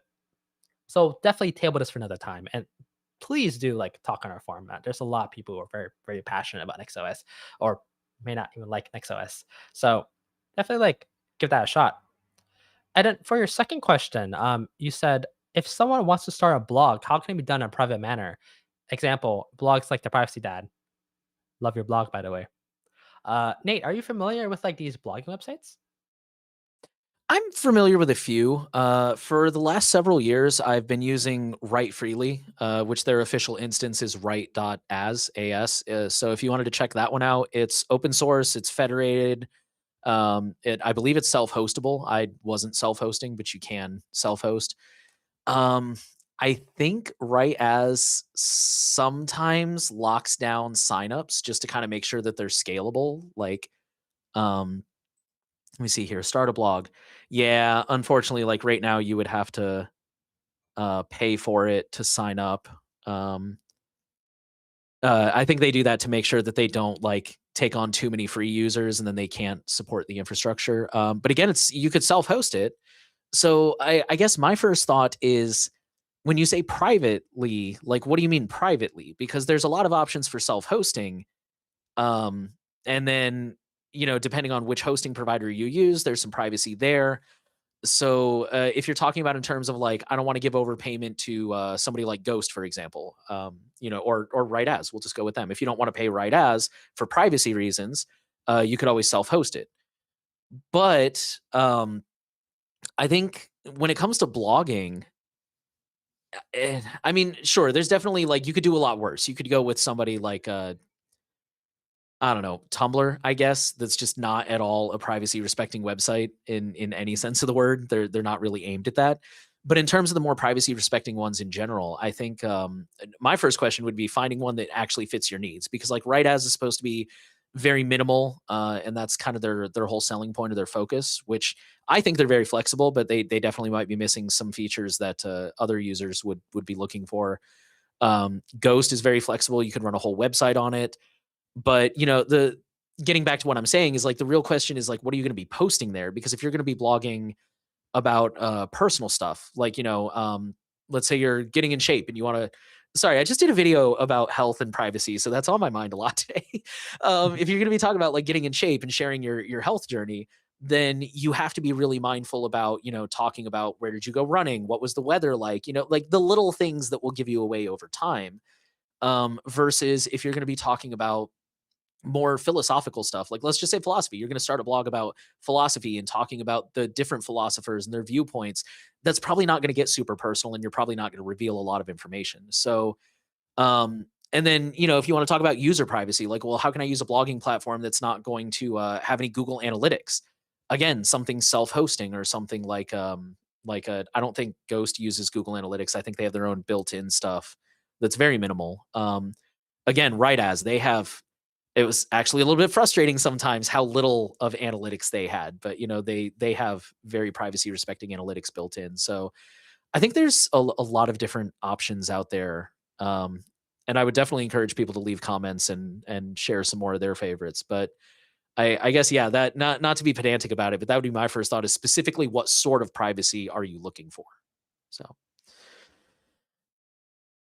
um, Yeah, yeah, so, yeah, I was about to ask if you had anything to add to that one. yeah, I am not familiar with vlogs, unfortunately. But yeah, I do have to say though, it's like I have looked at a bunch of people's blogs though, like the Privacy Dad, Goruju's blog, your blog, Nate, and like it's like I feel like I want to start my own blog too one day. Wow, it's like is it like I feel like it's very important to like not only document your journey with things, but also try to like just like write for fun, you know? And it's like it's nice to like try to get into that. So I just more of a side conversation, but yeah, I think writing is very important, and it's nice to do it as a hobby sometimes. You know, just show off your projects or your opinions on things. So I definitely do like consider like starting that blog up, and do it in a private sense because it's really nice to have something to do beyond doom scrolling on Twitter all day. But yeah, I think move on to the next question by Tropics8997, who said, I recently watched Jonah's video on Tor plus VPN. If I were to use Tails, should I somehow use a VPN along with it? I assumed it just comes down to threat model. Um, I believe you could probably refer to our official knowledge base to what we recommend with a VPN. But with Tails, I want to emphasize that you should not install a VPN on Tails. This is like it will simply like modify the default configuration how like Tails like routes your Tor connection and how it modifies it, of course. So doing any changes on Tails itself is dangerous, and you should not be touching anything related to networks on the USB itself.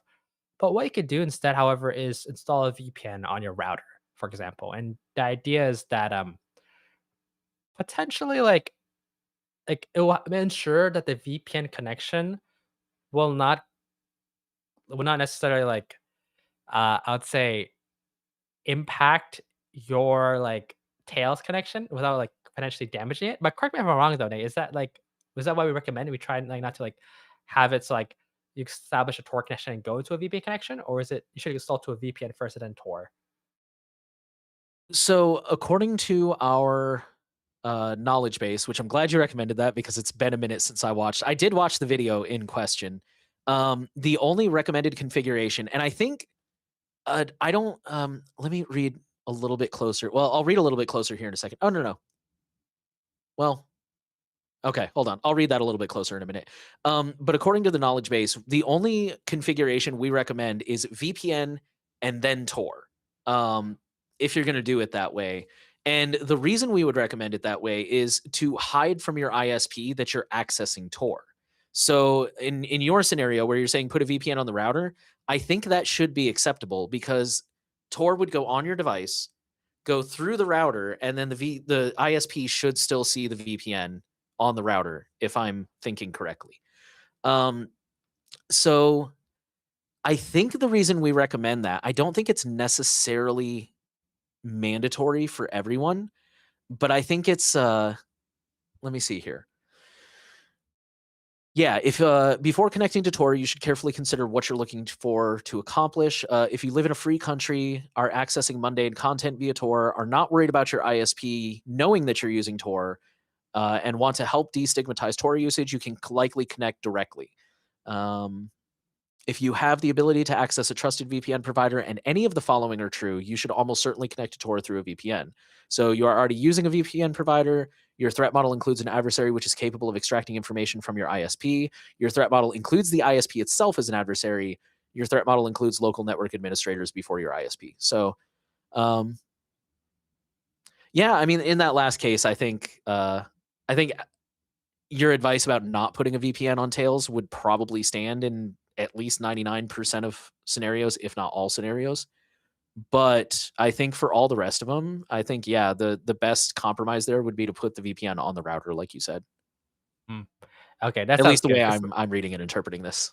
yeah, I guess it's very confusing because like I feel like there's like so many like layers. Like if you had put a VPN on your router, is it before or after the connection? You know, but I guess like now you put it that way, yeah, then it's still like perfect acceptable to have a VPN on a router and then use Tails because you're not like connected to Tor like system wide, for example, and then connecting to VPN, which is frankly like not a smart way of going about things. So always connect with VPN before connect to Tor.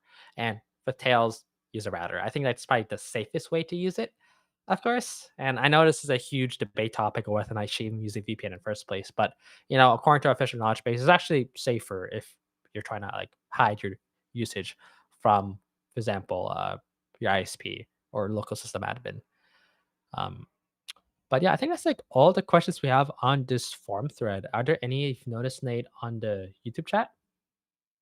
Yeah, so we've had a couple on the YouTube chat. Um, I think I'm gonna start with I'm gonna pronounce this wrong, probably Leonardo Leo 2347. This is one of our more recent questions, but Leonardo asks, since Edward Snowden's revelations in 2013, do you think things are better or worse nowadays? I mean, based on what we know, I would argue things are better just in terms of the fact that we have so many more user-friendly privacy tools out there. You know, if you look back in Edward Snowden's day, to get good privacy, you really had to jump through a lot of hoops and things were not really stable or user friendly. Now we have things like not well, I'll show both of them, like Proton or Tuda, where you just sign up for an account like you would any normal email account, right? And I mean, there's a lot of caveats to be made about end-to-end encryption and, being mindful of that if people are using a different service. But the point is, like, you don't have to manage your own keys. The service does it for you in a way that's still very trustworthy and very safe, as opposed to in 2013, where I think even with LavaBit, I think you still had to, I could be wrong, I never used it myself, but you still had to do a lot of managing your own keys. And so, yeah, I would argue, depending on what you mean by are things are better or worse nowadays. I mean, in terms of surveillance, I think there's a whole lot more surveillance than there was. And obviously, 2013 was, God, almost 15 years ago. So, I mean, who knows what the government's surveillance capabilities are these days? But just in terms of accessible user privacy, I think there's so many great options out there that are very user friendly and very plentiful in most cases. There's still a few areas where I would like to see more options, but yeah, that's kind of my thought on that. Yeah. If I may add though, is that I have taken like quite a few classes and wrote a few papers on a specific topic, thankfully. Just one good thing about university is that they love like teaching about these very niche like cybersecurity policies, that like, no one really discusses in the real world, right? And the one thing that I've remembered that was stressed to me constantly by my professor was that something like, the NSA surveillance that Soda exposed, such as the Prism product, Prism or X key score, is that it was illegal. It was not supposed to happen. Yes, Snowden is being basically prosecuted for whistleblowing and revealing state secrets, and that's still illegal. But what the NSA did was frankly illegal. And since then, the government has actually like, cracked down into some sort of like, things in the official stance. I really want to emphasize that yes, there has been quite a few like laws placed that will prevent this thing from happening ever again, but you will never know what these like agencies are actually doing unofficially. We don't know, for example, if like PCLOB, the privacy oversight board that the government has to like approve like FISA requests, right? We don't know, for example, if they're like truly a rubber stamp, court as they were back in the day. Um, there's no reason to believe that they are. So that's what I'm trying to say here. It's like, yes, on paper, the U.S. government has introduced quite a lot of like laws to further restrict the power of the NSA and prevent them from collecting mass data collections or incidental data collection of Americans. However, we don't know if they're actually following their own laws. It's a sad, scary thing to know is that we don't know if the government is following their own laws, right? But if you're looking for an official answer, yes, the NSA probably doesn't have a program like XKeyscore Score anymore because it's frankly illegal to collect data of Americans without warrants, right? But that doesn't mean there's something similar like that or something they're not disclosing to us. So always be on the eye out, and even if things have technically gotten better, uh, there's nothing wrong with keeping diligent of whether or not the government is actually doing this type of thing. Because I personally, I believe that they're probably doing way worse things right now that we don't really know about, or I guess I argue a lot of things they're doing is just more public. It's just being contracted to companies like Palantir or Clearview AI. So I feel like that's probably something to worry about more than the NSA having a database of Americans which they legally collected data from. Uh, Maybe that's not necessarily the case, but maybe we should definitely worry about companies like Palantir and Clearview AI because these are the companies that actually do have your data and which governments are currently subcontracting to, conduct these mass surveillance operations across the U.S. So definitely be keep an eye out though, like on the more public facing things that are happening right now. Because even if the NSA are still implementing these like mass data collection programs, we don't really know about it. And to be frank, can we know anything about it? No, we're not the NSA, but there's still very realistic threats that are impacting you to this day. Yeah, that are more public facing, and I advise you to focus on that as well. Let me look at if Cool. there's any other questions as well.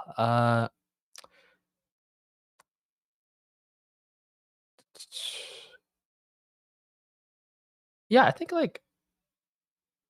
think that's pretty much it from like questions from other users in the forum. I think I could definitely answer this question by Jordan, who mentioned this earlier from the story we have about age verification. Do you think people will resist the ID verification or just cave to access to their apps? Um, Personally, just to give a quick answer, I think the vast majority of people would just cave in, and it's something that like I don't want to say because I do believe in the good of people sometimes, but resisting something like ID verification means like you must really get past all the arguments that the government is trying to implement on us. For example, child safety. Um, that's a huge like argument that's been very successful in like implementing like public opinion. But I feel like people are more likely to be upset at minor things or relatively minor things, such as the user experience of having to validate your ID over and over again, or the ability to even like teach your children to use social media properly. I think people will cave. It's just that any fight that will happen will have to be through the courts. And once those data breaches will happen, assuming if identification is normalized,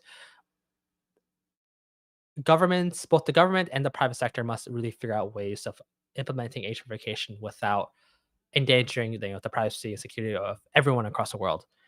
And what we really need is like an industry standard for on-device verification. Um, but then again, it's not happening anytime soon. And I guess like the only thing that will change for the better is if like these data breaches happen and these like big hacks happen because otherwise like people won't really be awake to this. Um, but yeah, I think like I think that's pretty much all I have to like say though on this whole like resistant question though, Nate. You have anything else to add? No, unfortunately, I agree with you. I think an I don't have a very wide social circle, so I know this is a very small sampling. A lot of the people I talk to online, even outside of the privacy community, are not happy about this age verification stuff. A lot of them are not thrilled about the idea of the inconvenience and the freedoms being taken away and the potential privacy risks. But the big challenge that I've certainly been facing for years, and I think a lot of our veteran viewers share this struggle, is how to mobilize that frustration into action. Because I agree with you. I think it's one of those things that nobody really wants this, but if it comes down, people are just gonna, sigh in frustration and roll their eyes and just do it. And I think the real challenge is trying to figure out how to, before that happens, get those people to like, hey, we don't have to do this. It's not, you asked earlier, like, is this inevitable? It doesn't have to be if we all like actually call our representatives and raise a big deal about it and say we don't want this, and they will have to roll it back. Or they will almost certainly roll it back. I guess they don't have to, but 9 times out of 10, they will roll it back. So um yeah, I think that's the big challenge, is trying to mobilize people before it gets to that point. Um, yeah, I think that's all I Yeah, got. and that's a challenge though, because I know the stream is definitely getting a little late, but I just have one final thing to add is that something like chat control, right? Yes, there is a large, relatively online grassroots movement, but there weren't like protests in the streets against chat control. Maybe there was a few across the Europe, obviously, and feel free to correct me wrong if you're from Europe, but the main bringer of resistance against chat control, besides of course established institutions like the Pirate Party or AirD or None of Your Business, these like organizations are actually like academics, scientists, um, and I think there's like problems like these are usually solved when let's say like a assembly of experts such as computer scientists write silent letters, speak to these policymakers in person, and try to convince them no, what you're doing is technically impossible. Um, so I think what's unique about check control was that there was so much opposition from folks who actually know their stuff, so much so that they're willing to get off, their office and fly to Europe and then speak on how check control is potentially very dangerous. Unfortunately, we don't really see the same amount of like coordination with age verification because I can't really answer you why, but it's just there hasn't been that same level of coordination. I feel like it's a lot more easy to oppose a technically impossible, ask such as tire control. But something like age verification, despite its negatives, you can still implement it. It's just be horrible for your privacy. But it's like because it's so framed in such a way in which, yeah, duh, I don't want my kids to access these websites. There isn't enough grassroots support to a point where like these like academics professors are like actually meeting the policymakers. So then again, I don't really know what's happening behind the scenes. Perhaps, like, at least in the US, maybe there are, like, folks who are actually meeting the policymakers to convince them otherwise. But the fact of the matter is that we can't always rely on this coalition forever. For grassroots sports to happen, I think like it's definitely needs to focus on people such as young people, but also like a coalition of folks like to turn this into actual physical action. Maybe not necessarily like rioting in the streets, but something simple as mass petitions, sending an email to representatives is always often more than enough. I would say. So I think people like won't necessarily just cave in. I think there will be a fight. Um, but to have like strong institutional change to make everyone safer, I think there'll need to be some like data breaches, as I've mentioned earlier, in order to get people to like wake up to this reality, to have this strong grassroots movement to expect it from other causes. But that's all I pretty much have to add about this, Nate. Do you think there's like any other question I want to ask before we end the stream? I didn't see any questions, but I did have one last quick thing I wanted to add about mobilizing people. So Lewis Rossman, who many of you know, went and spoke at EFF Austin, which is like a Texas nonprofit, kind of like a smaller version of EFF that works in Texas. And if you just look up, EFF Austin, Lewis Rossman, he's like the second video that pops up. It's got his face on it. And in that, he really talks about how he has been successful in like engaging with politicians, but also like how he kind of approaches getting people on his side on an issue. And I personally found it extremely illuminating. I think about it every time I write a video or I write a blog post for privacy stuff. I found it extremely helpful. So if you're like everything Kevin said about like getting people involved and getting that kind of action out there, I think that might be a useful resource to kind of check that out and see if you can glean anything from that. Mm. Yes, I believe we sent that link to the chat quite a few times. So definitely do click that if you're based in the US and you want to figure out how you can actually oppose these matters. Um, but I think it Uh, is 7:01 one right now. Oh, sorry, Nate. Yeah, sorry. One more thing I should mention for transparency is I am on the board of EFF Austin. That's why I saw that talk. I was sitting there, but just for the sake of transparency, Oh, yeah. conflict of interest. So, Like, glad you mentioned that. yeah, But to be honest, though, I do feel like a lot of people in the forum, like, they have like pictures of Clippy on it, and I I realized, know. wait, Which that means you watch Louis Rossman like religiously, I'd say, or his, one of his latest videos, right? well, this wasn't on his channel. I don't think. It's Oh, on the EFF Austin channel. I think he could repost it if he wanted to. I don't think we would have any issues with that. But no, it was a talk he gave to the EFF Austin event a couple months ago. I can't remember exactly when it was, but it was pretty recent. And it was uh, fantastic. He's such a wonderful speaker. It was a great, very entertaining, so and very I'm very educational jealous of as you. yeah, it Very, was very it was jealous pretty of cool you. to be in the same room with him. He's I was a little bit starstruck, I won't lie. uh, anyways, I on that Cool. note, I guess it's time to like end the show. It is getting a little late. You should probably have your rest for based in time zones after Eastern time. All the updates from this week in privacy will be shared here on the blog every week. So subscribe with your favorite RSS reader if you want to stay tuned. However, for people who prefer audio, we're going to try out a podcast style recording these updates every week, live stream on our YouTube channel. Privacy Guides is an impartial, nonprofit organization that's focused on building a strong privacy advocacy community and delivering the best digital privacy and consumer technology rights advice on the internet. If you want to support our mission, then you can make a donation on our website at privacyguides.org. To make a donation, click the red heart icon located in the top right of the page.